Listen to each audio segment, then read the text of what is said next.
the whole not talking to your mom thing. So, because I just felt like, some people don't know you, and I don't know. I grew up in a household full of drummers, so my father played for some pretty well-known people when he was in his teens. All my brothers mostly played. Oh, wow. Yeah, we played for some. But my point is, I came around drummers. So when I listen to you, I listen from a different, yeah, I mean, I'm a songwriter, musician, all that, but I listen from a different, and every man, they're talking about 20 years now, I'm like, this got to be one of the most musical drummers I've ever heard in my life. And so, I've just been I guess most of us on the East Coast are Lester Wallace fan. And most of the time when other drummers walk in the building and you walk in, they kind of like, if they don't know, they fit to know. And if they do know, they kind of like, all right, I got to play tonight. Lester's in the building. Because if you're not going to play, just move. The Southern man in the house, if you're not going to play, go and move. Go and sit down somewhere. But with all what's crazy? I was just telling somebody,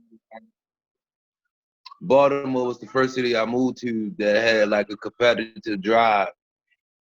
So it makes you play, and it makes you want to be the best at your craft because everybody here can play. Bruh, it's crazy. Sony Music, one of the guys, A&R guy and another guy that was kind of high up told me that Sony Music called Baltimore a musical wasteland. And I was offended. And I said, for what? They said, because everybody there can sing and play.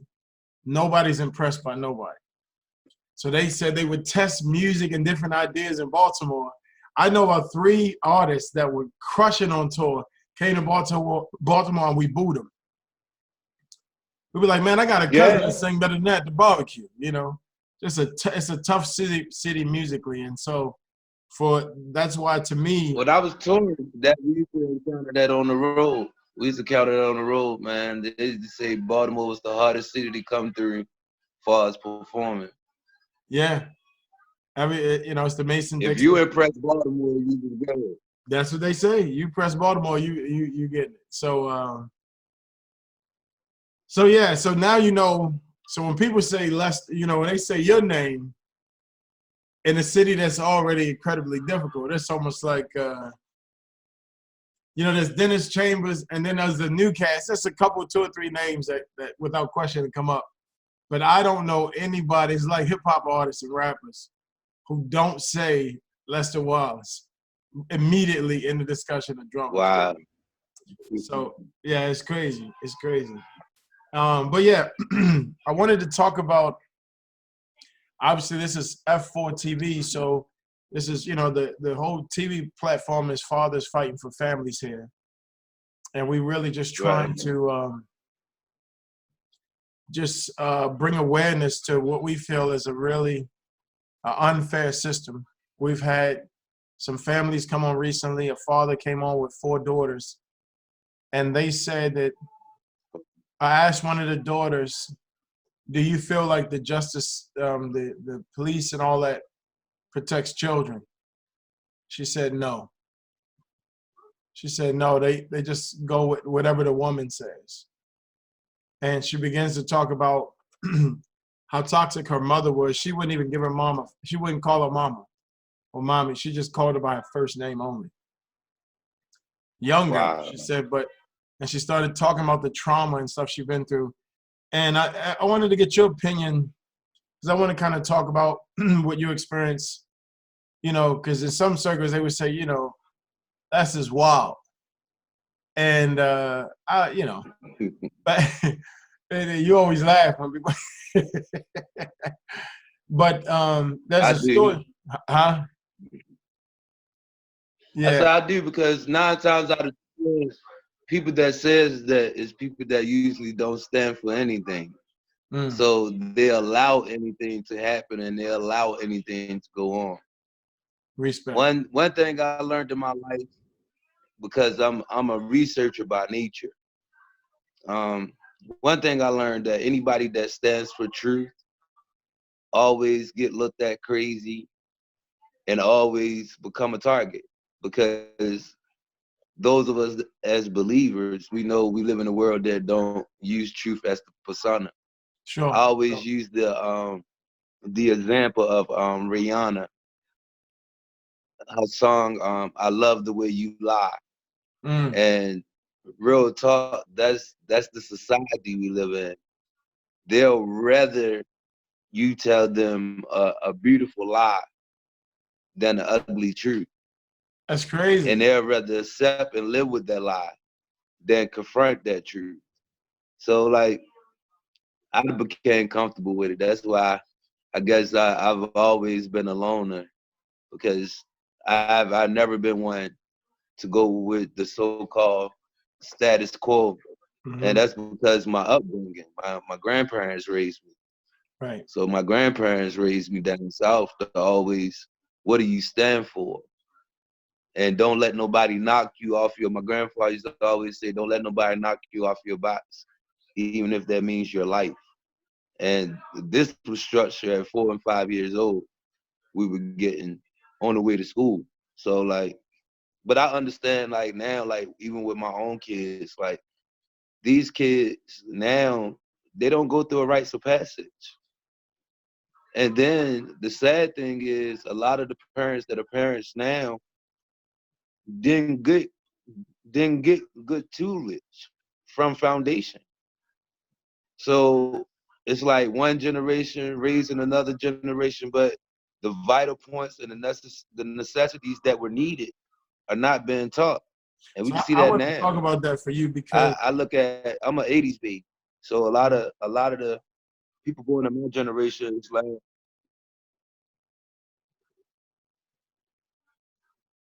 did I lose you you? still there? Yeah, yeah, yeah. Phone going out a little bit. Oh, okay. All right. Yeah. No. Yeah. Sorry, man. Yeah, because I wanted to talk about. I'm sorry to cut you. Now I'm About saying, the foundation part. So you started off being raised by your grandparents, right? Did I lose you? Are you there? yeah. Are you there? Am I losing you, bro? Yeah, it's like you going in and out. Okay, hold on.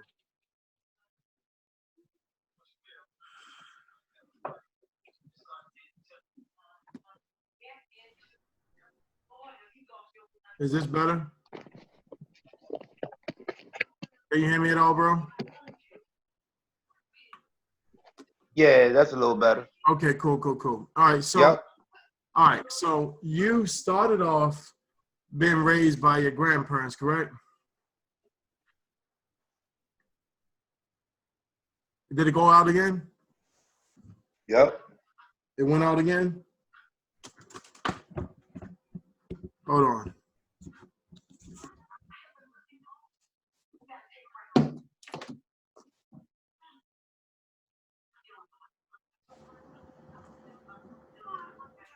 Are we back on? Yeah. Can you hear me now? Can you hear me okay? Yep. Okay. Yeah, I unplugged the mic and I didn't know I hit the mic. Yep. Okay, cool. So you started off being raised by your grandparents, correct? Okay. Can you hear me? Is it still breaking up? Yeah. It's still breaking up? Like it would like be an off and on thing. Like I'll be with my mother like sometimes on the weekend, but the most part I'll be with my grandparents. I was always at my grandmother's house Really? and my grandfather's house. So until what age? Yep. Until what age? I'm gonna say I started being with my mother about 6 or 7. Around that age, I was with my mom like majority of the time. That's because my grandparents started like dealing with like different elements at that time. So a lot of my I come from a big family, so a lot of my aunts were like hands on with my grandparents when they started getting sick. So they started stepping in. So Like I moved my mom at the time. We was in the projects. They used to be called Evergreen Bottom Projects in Birmingham. They don't even exist no more. They tore them joints down there. Really? So you so Yep. when I know we talked a little bit about when things started changing is when I think when your grandmother died. Yeah. So when your grandmother died, That was like 93. so your life, My grandmother passed. how drastic was your life change when after? Because I think you had told me it was literally like within 12 months of her being gone, it went from a cool childhood to like hell. Is that correct? Yeah. But that actually started like, yeah, but all that actually started before my grandmother died. Like the drama in the household when I got with my mom, because my mom was already dealing with her own little situation because she wasn't married to my so-called birth father. So had stepfathers in the house. Well, guys she married, I called them by first name basis because I ain't never considered them my pops. Right. But they was all drug addicts, strung out. So my mom she coped with it as much as she could. Once she got tired, though, she put them out, go about her business. She always kept a job, though. My mom always, she was the workhorse. So that's where the hustle side came from inside of me. Like, I remember at 8 and 9, cutting grass, making my little cash during the summer. So I could just be good for buying what I wanted for school for the summer. So where was your biological dad doing And this? that was young, knowing how to cook and clean at 6 or 7. Like that was a no-brainer. Every weekend, that was what had to be done. So like that foundation came with my mom. Like she was real strict. Where was your biological dad during that time? But as far as like when it came, Can you hear me? I had no clue, man. Really? Now the dude that I was Have you told ever that met your biological of course father? he was in church. Yeah, You met your biological father before? yeah. Like, never, Never? never. Has anybody ever said, hey, And see, that's what you know how you hear stories and bro, that's just now I just had family members talk. So like the dude that I'm named out there,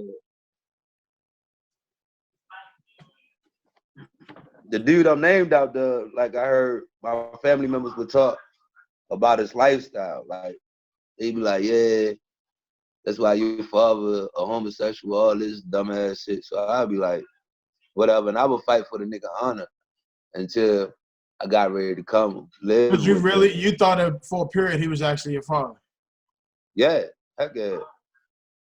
So basically, did your mom lie to you? Yeah, because she always played this story back. Like, when I found out I was pregnant with you, me and him, we was already separated for 2 years. When I found out I was pregnant with you, I was already 5 months. So that's how the story just played out about 3 years ago. Well, 4 years ago now. That was 2016. Right on my daughter's birthday, December So they were 5th. already separated for 2 years. Yeah, they were already separated. And then but then, so she decided to act like he's the father. Yeah. Well, who was And the, as I got older, I found out it was like a big cover up. Like the church was covering up the fact that he was living this lifestyle. He had got sat down in the church. So like, so the church knew this. The church knew this guy wasn't your father. yeah. And nobody said, no ministers, nobody said, guys, this is unrighteous, this is unbiblical. We need to say something to this little boy. You can't have this boy walking around thinking that this man is his father. That's not his father. They was hush hush. They was hush hush about his whole lifestyle. Like it was, I never understood it. So did they ever go to your mom and say, hey, listen, you can't do this. You got to make sure he connects with his actual father? Never. I'm almost tempted to ask what church it is, but I'm not trying to do that. Are those people still living from the church down there? Some still living, but the majority, like the figureheads, like they're gone.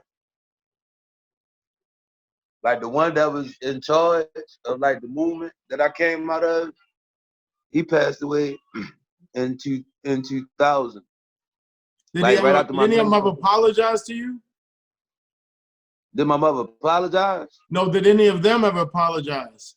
Heck no. Church people don't do no apologies. Well, they ain't really church, but you think they real church people if they ain't apologize? That's what I call them, church people. The Yeah. Bible call them the division of the goat and the sheep. Yeah. So that's what I refer to church people as the goat.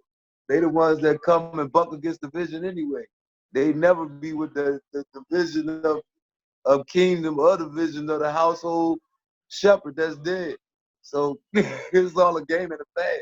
That's why Thessalonians says what it says, man. Beware of those that come false in sheep clothing, but yet inwardly they're raven wolves, man. The house of the befallen, the house of the son of perdition, man. It's the church. It ain't the world. That's why I laugh when people try to say, oh, Donald Trump, he's part of the Antichrist, or when Barack was in office, he's part of the Antichrist. The Bible said he's coming out the church. It ain't never said he's coming out of the world. The world is already in the predicament it's supposed to be in. That's why I laugh at this crisis that's going on now. Like, if you're a believer, why are you listening to what the world is saying? Right. So because we talked a little bit about, I think your grandmother that developed like Alzheimer's when you got about 12 years old, and she deteriorated, and then at that point now you really just with your mom and your sister, I believe. Yep. Y'all had different fathers, correct? As far as I know now, we did. And her attitude, she said something. One day I think your sister had attacked you or something. Oh yeah, that was when I was in elementary school. So you were like how old at that point? I was like 9. No, I was 8. I was in the 3rd grade. And my then, teacher name was Miss Dennis. I'll never forget. So you in the 3rd grade, your sister attacked you, and then is that when your mom sent you to juvenile and all that stuff? No, she didn't send me juvenile. She sent me, I went to what they call a psychiatric award. Something stupid. So you were in the 3rd grade. Yep. They lied, so that you're being lied to about who your father is. They're saying that a homosexual dude is your father. Now, it's because he helped her out financially? Boom. The dude that was called my father? Yeah. Heck no. He an assistant right now. He owes $93,000. They confused one day I had to go to child support court. They confused his name with my name. And I had to tell him, I said, there's no way I owe that much money in child support. My kids ain't even that old. Wow. So she put him on child support? Yeah, he never paid. So hold on, she put a guy that wasn't your father on child support. And that's why it made sense. It made sense why he never did nothing. Yeah, like, and why he's probably bitter and jaded. Yeah, why our relationship the way it was, like it all started making sense. Like once it came out, like it just all made sense. Like that's why I didn't really get mad. Because one thing I learned, like I got a son, and it's crazy because I'm like repeating the same foolishness I went through with me going through as a son. I'm watching myself go through it now with my son. Like I had a son. He was born 2014.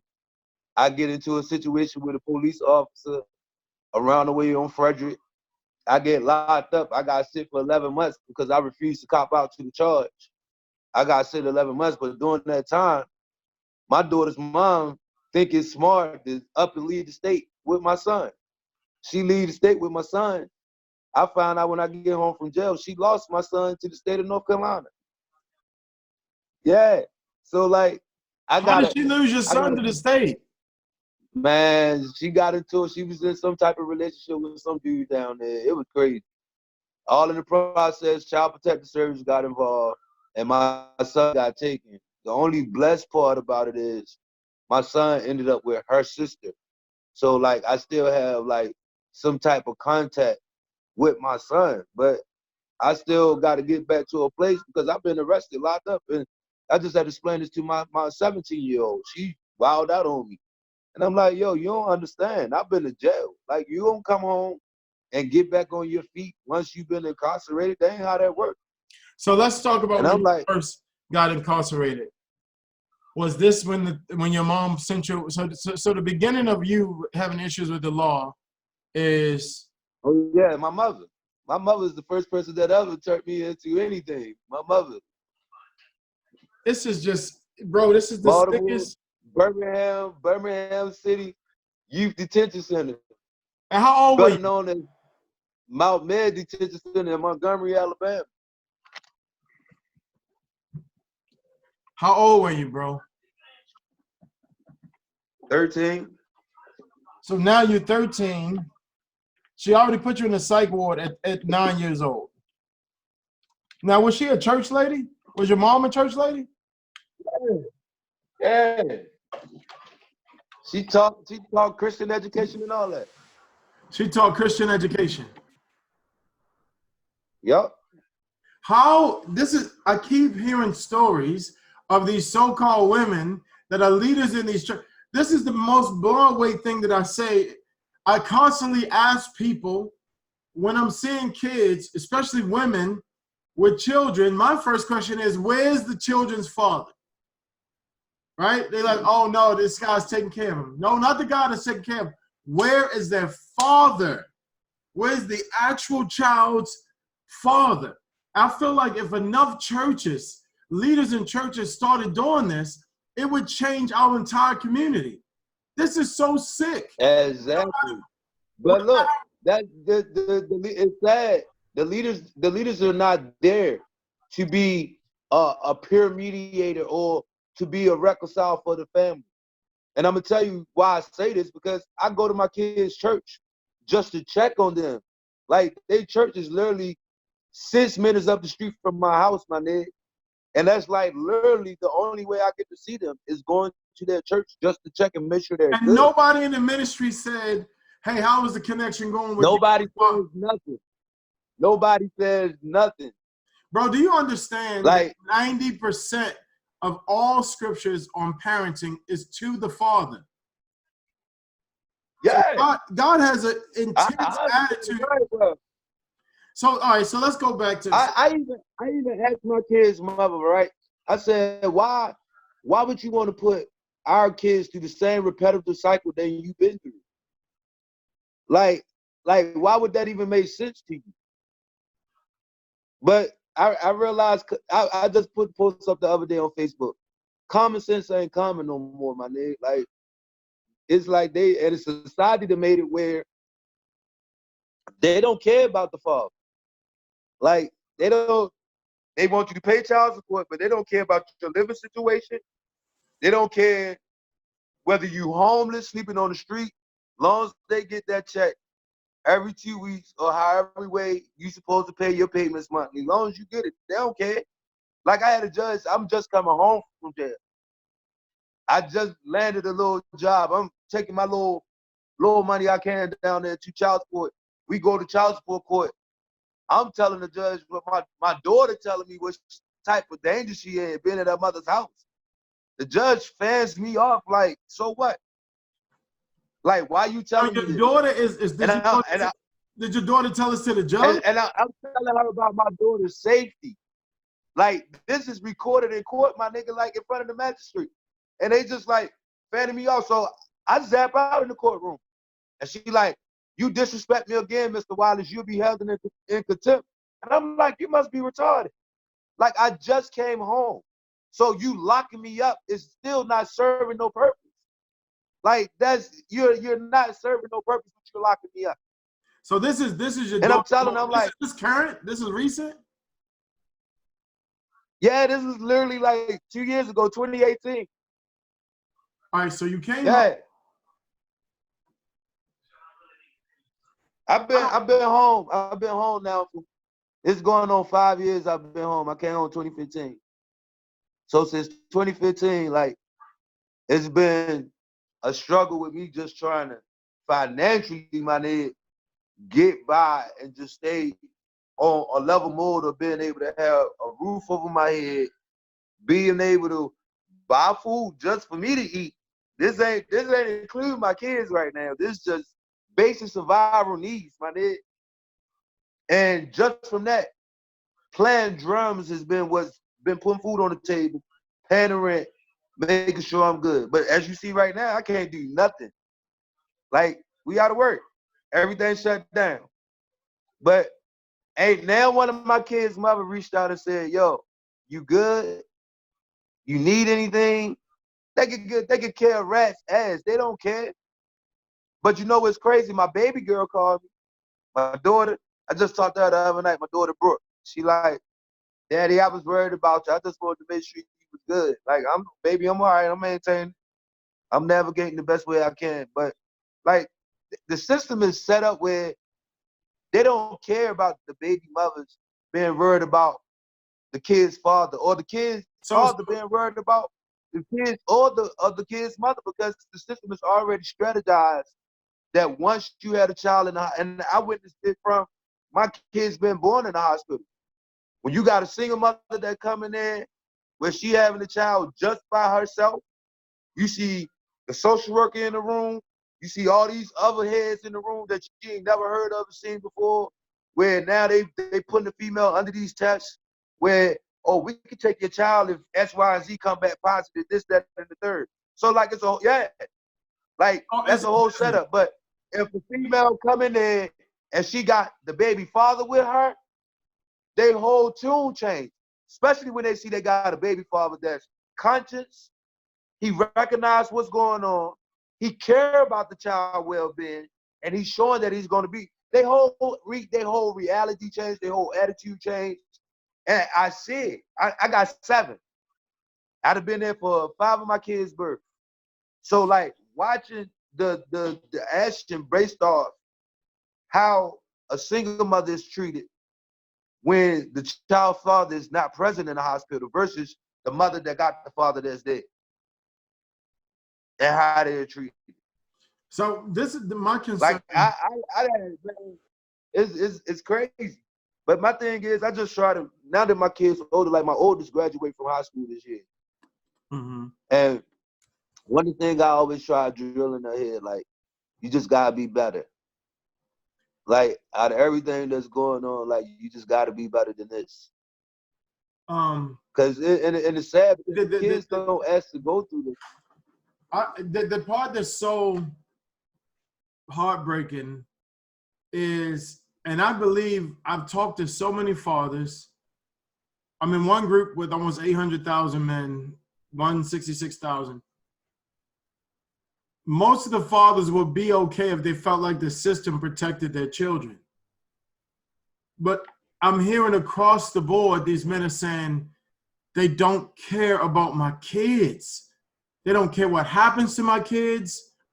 And if this woman is dark and demonic and twisted, or they'll just plug these kids right into this. They don't care. Yeah, they don't. I got friends that are social workers, and they tell me the horror stories, like how kids, they go into the homes of these single mothers, man. The homes are really should be condemned. Dirt, food everywhere. They got rats, roaches running everything everywhere. But these kids are still allowed to live in these crazy conditions. Why? But this is the crazy part. I'm hearing, because I'm talking to staff at child support saying that there's an overwhelming percentage of fathers that want to be there. That want to be with children. If you ever get a chance, just drive, like, ride down, like, South Baltimore, like, Ramsey Street, Mount Street, near, North and South Cary Street, like, near Washington Boulevard area, and see how many single mothers you see sitting outside with their kids. Look at how the kids look at it. They allow their kids to be kept like that, man. And the government don't care. So what if the men try to step up and say, no, this is not okay, how you treat my kid? What's your experience? You already see the experience. The experience is self-explanatory. Number one, just as a black man, you're a target. Just for being the color you are. You're a threat. Number one. So right. Like, and that's before you're being a father. I'll now go back to you, because I mean you're beloved by a lot of people here. Like, you walk in, because you've been through, your stories are just, and you come in smiling every time. Like you know, I said Lester could be in a shootout and then walk in with a smile. You know, so you're down in, is it Alabama or Louisiana? Alabama. And then, so you come out of, you get plugged in, you get plugged into the system, which is your mom put you in the system. She plugs a guy that's not really your father into the system. So here is now two black, a little baby boy, and a man that's not the father. She's allowed to plug both of them just right into the system. So anybody have any thought about you spending any time in jail not knowing that you had already been programmed or trained or conditioned to be cute with that system? You're saying she'll put you in a psych ward. How long were you in a psych ward? You were 8 years old? No, I was 11. At this spot called, it was called Hillcrest Hospital. Now, what did you talk about what happened in the third grade then? Third grade is my sister beat me up and we got into it. That was at the children's hospital they sent me to then. So what did she do to you? My sister, she tried to stab me. Well, she ain't tried, she did. I got this scar right here. It ain't never going away. So they sent you to the hospital, and what did your mom do? Man, her, and at the same time, the dude that was called my father, she called him. He's just beyond my control. I can't do nothing with him. And the crazy part was, I'm always acting out. And my mother, she got good common sense, and she know me. Like, I'm not gonna do nothing unless I'm provoked.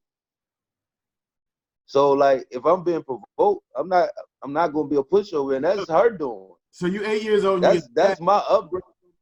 I never forget when I was a kid. I played trumpet in elementary school, and I never forget this dude came up on the porch and bang hit the back of my horn and made me bust my lip.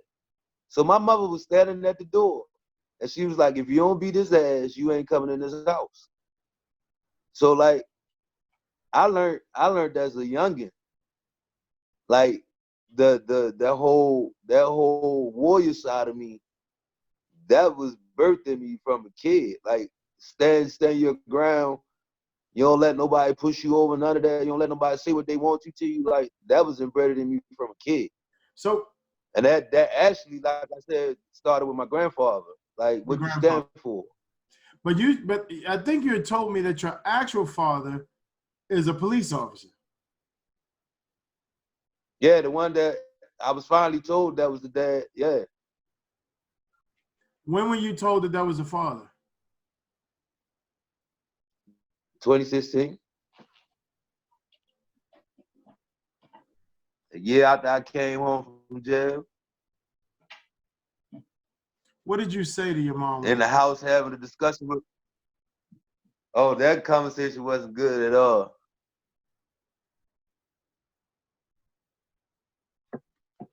That wasn't good at all.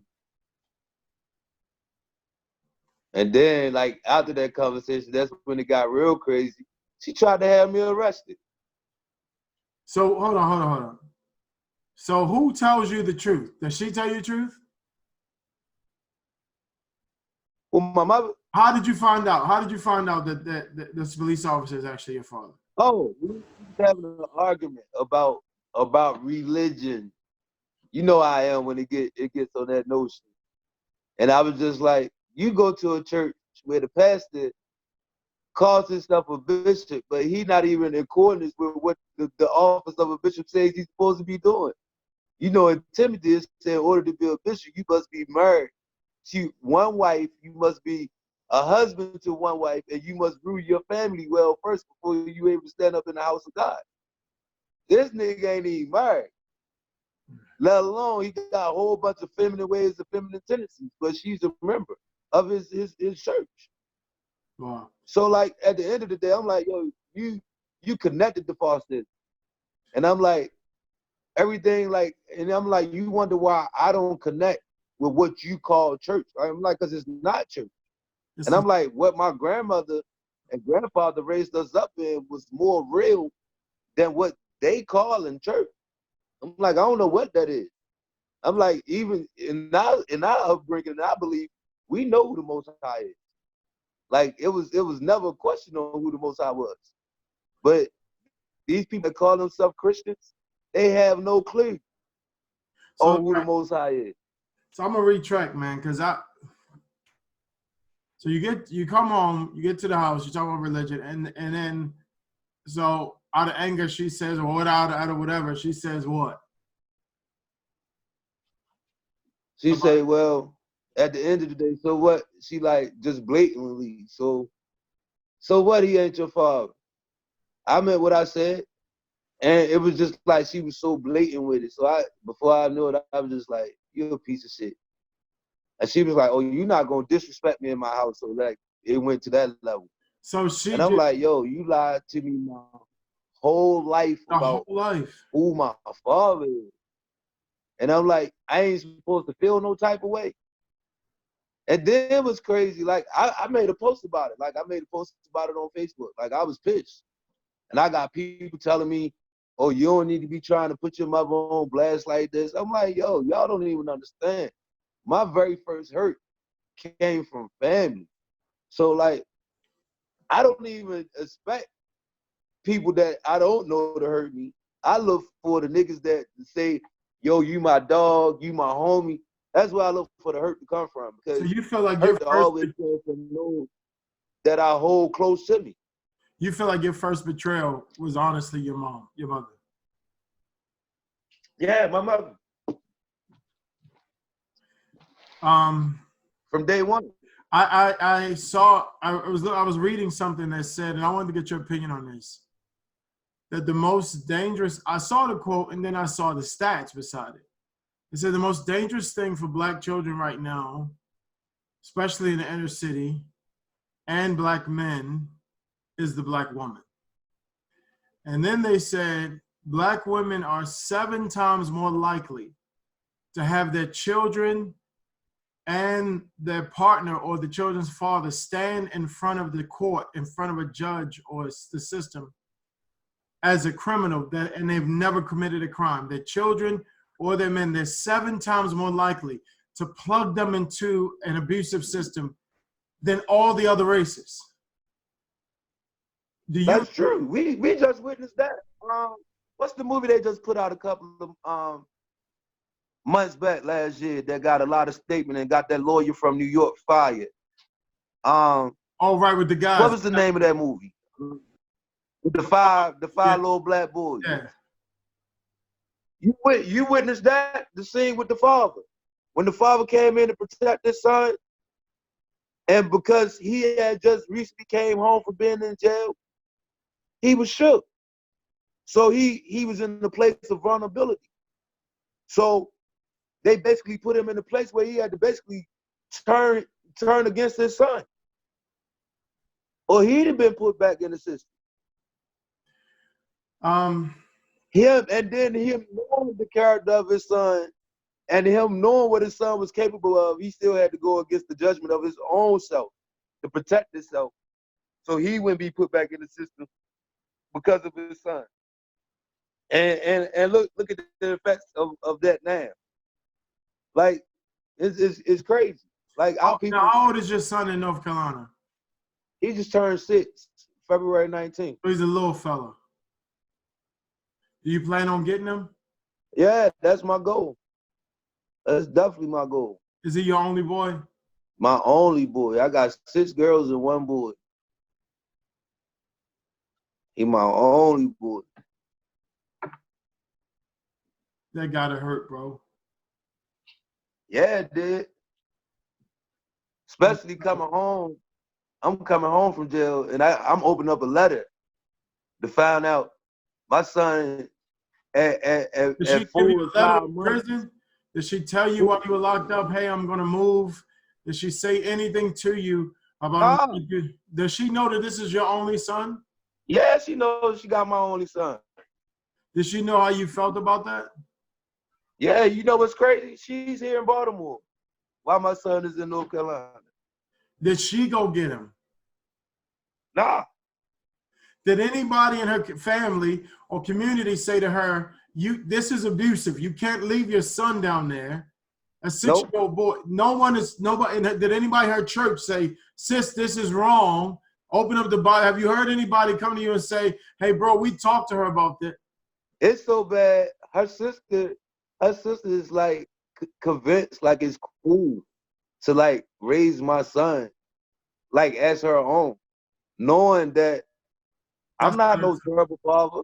Neither am I. I'm a father that's going to put any of my kids in jeopardy. You know me, and a lot of people that know me, like I always had my kids with me all the time. But I start suffering behind their mother. They get mad. They call the police. I go to jail. I gotta sit. Now they not mad no more. Oh, I could come on. I want you to come over. It's like the whole. I had to break myself out of that cycle. The whole. I'm not mad at you. I want you to come over. This, that, and the third. Back and forth. Like I had to break the cycle because what was happening was kids kept coming and it kept getting worse. Kids kept coming and it kept getting worse. Then after a while, I'm telling them, I'm like, yo, if I keep going to jail, I can't make no money in jail. So now they starting to realize when it's too late, I'd have been locked up. Now I really can't be instrumental financially because you took me away for that being in jail. Behind things I ain't even had to be locked up for. Do you struggle with trusting Black women for yourself? Oh, most definitely. I'm at a level though now, like a lot of the situations I go in knowing what I'm expecting. So because I know what I experienced, and then I already go in this situation. Most of our Black women already been hurt, they've been scarred. So I already know what I'm getting ready to deal with it. So I had to go through the notion, do I want to deal with this or do I want to pass on this?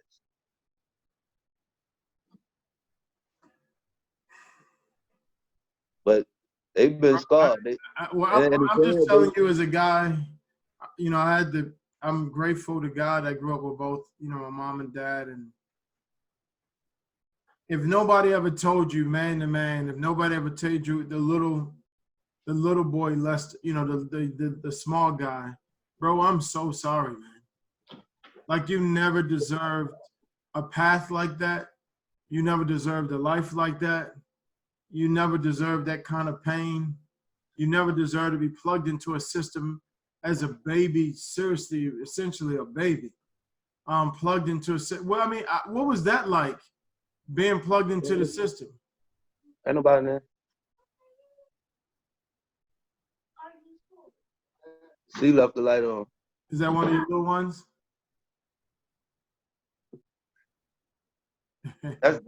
That's my girl, little man. Okay. What was it? We're ready to kind of bring this to a close, man. But what was it like being plugged into the system as a little boy? And Alabama. It's the same way. The only grateful part is kind of like what my son going through right now. I had an aunt that was willing to step up, and I was able to live with her. So like I stayed with her for a couple of years before I made the transition and come to Baltimore. But how did But who sent you to Baltimore? I basically came up here myself. I got tired of coming up here, and like I said, the dude that I thought was my father at the time, like I can't knock him because when I felt like I needed him the most, he stepped in. That's why I told you when I found out the truth, I called him to tell him, like, look, and he was just like, oh, so she finally told you. Like, oh, you knew the he whole time. knew. Yeah, he knew. He knew that I'm not the father. So he just felt like it wasn't his place to say nothing. Did he try to go and get himself off of child support? He just felt like that was a losing battle? No, I felt like he just dodged the system altogether. Because he when in Alabama, he would do things like he'll be working, then he'll stop working for a while. So then he'll start you feel working like he again. did what in the system altogether? Huh? You said he did what with the system? He was high. He would skip out on. And Yeah, Alabama. Because I'm sure his mind is like, I'm paying for something I didn't even do. Yeah, and Alabama wasn't strict like Baltimore is on you not paying child support. Like they not get ready to suspend your license and hunt you down and lock you up. They do all that down south. You ain't pay, you ain't pay. I wish I could apologize to him too, man. Plus down south, a lot of women weren't big on taking their baby fathers to the court because they would just work. And it's crazy because I meet a lot of females up here like that. Matter of fact, my girl I talk to now, that's one thing she said. She was like, what was the purpose of taking my baby father downtown when I've been taking care of my son by myself the whole time in the first place? She was like, I'm not gonna stop. She was like, and if he chooses to spend time with my son, I'm not gonna keep him out of his life. So I respect my girl on that level. But it took time for her to get there, but she got there fast. Like she didn't get there overnight. But she just told me the other day, she was like, his father called to talk to him. She's like, and I let him have a conversation with his father. Because I told her, I said, the best thing you can do with him and his father, let him see what type of father he has. Yeah, let him draw his own conclusion. Because that's how I go. That's the same with me. I had to draw my own conclusion on, especially the dude I was being told who my father was. Like, let me see for myself what type of man he was. Now, outside of his lifestyle, I didn't agree with his lifestyle, but as far as him being a decent dude, as far as taking care of home and making sure I was good, he did that. So I could never take no wrong against him against that. So I always people know up here like Lester Wallace saying, I talk highly about him. Like he looked out, and to this day, people still think he my pops up here. But the truth came out. It is what it is. Like I don't feel no type of way. He don't feel no type of way. Like, bro, I would venture to say this. That's horrible. That's abusive. I know that's your mother, and I'm sorry to say it. I think she should be in jail for that. Not you. That's personal opinion, and I'm going on record for that. But I'm sorry, if it offends you. I feel you. My thing is, man, I realize, and the scripture says it real plain.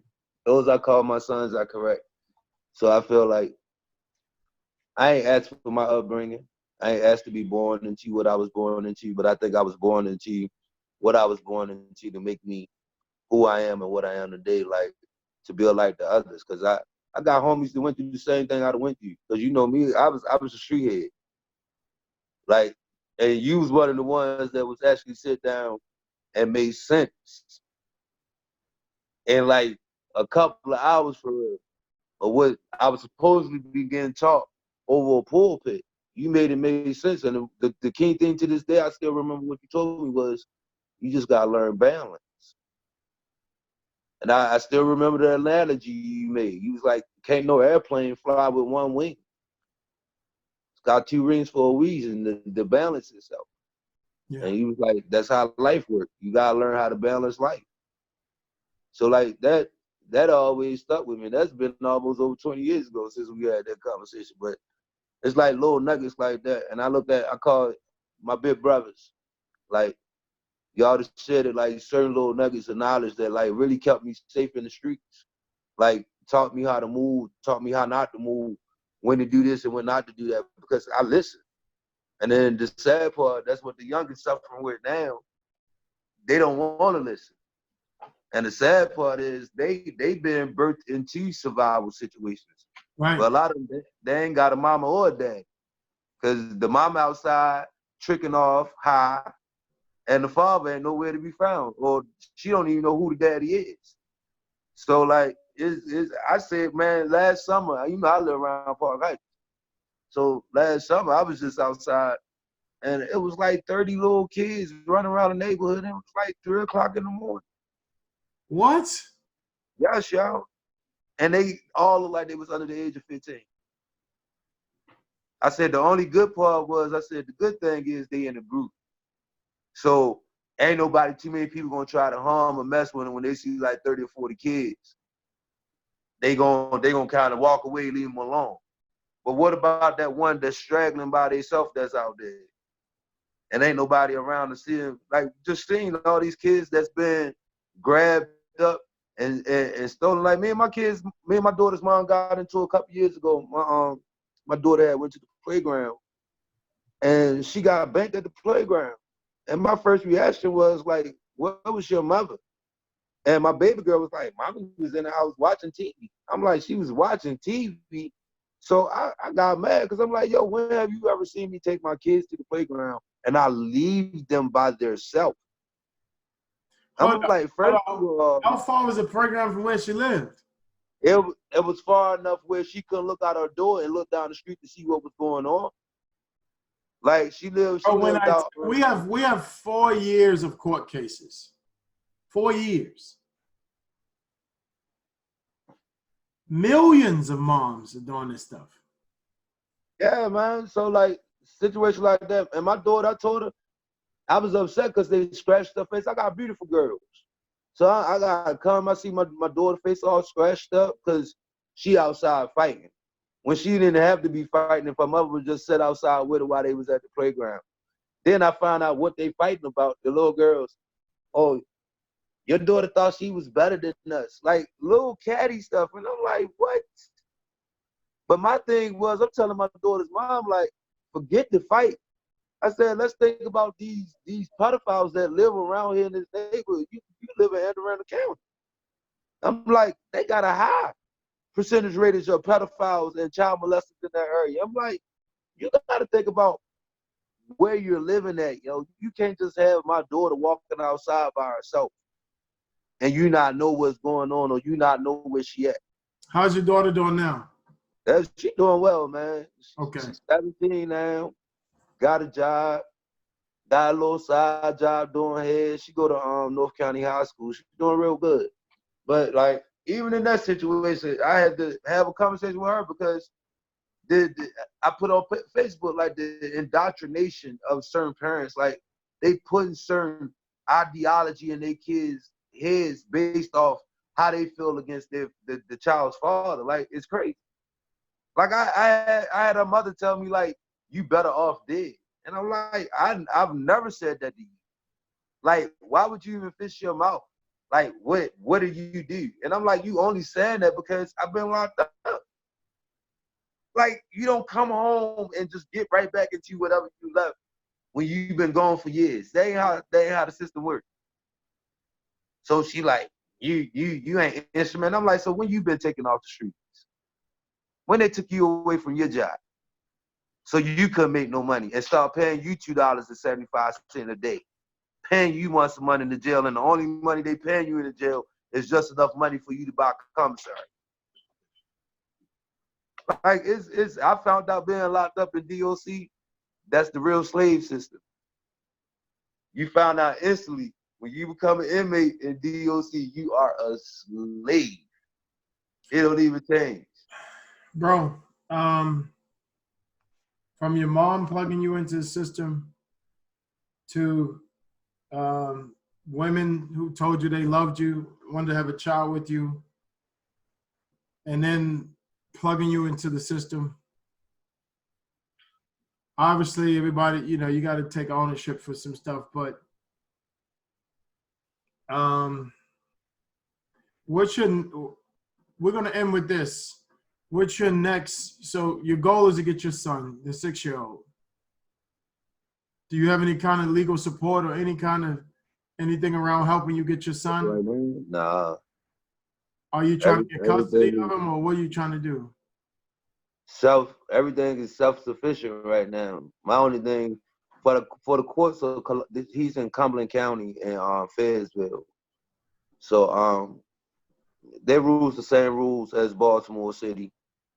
I got to make sure that I had legal employment for the last 2 years, meaning I've been able to keep a stable job for the last 2 years, and then having housing that he's able to have a clean and safe room of his own, as well as I have my own room, and he's just in a safe area. So like that's the thing that's going on now that I'm trying to get in order when it comes to my little man. So you are working to put things in put. So you already know the game and the hustle. So I mean, you already know the system that you got to have it set up for him to come. Did you hear me? Mm-hmm. No, I said, so you already know the system that you got to have it set up. Yeah. Yep.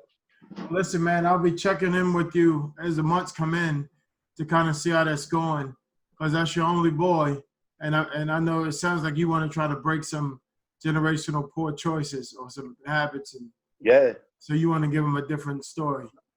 And my main thing right now, man, is just trying to find gainful employment, like trying to get hard. Like I just sent off a resume today, but like they done made things so hard. Remember back in the day, you could just go to the job site, grab the application, fill out the application. Now you got to go through this app source, fill out your job application. You got to know somebody in the job site. Hopefully they could get your application pulled. Like it's like they try to make it almost damn near impossible for the men that is come on. And what frustrates me is they got this program that's called, when you come home from prison, called reentry program.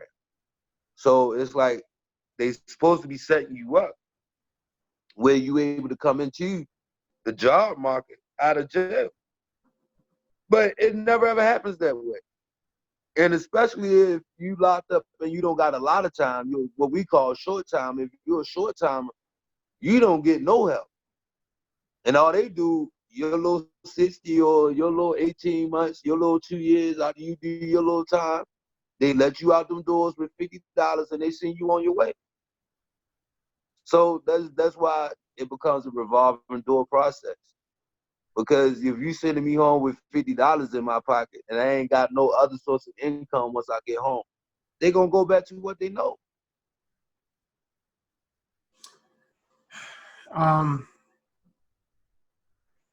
Wow, bro.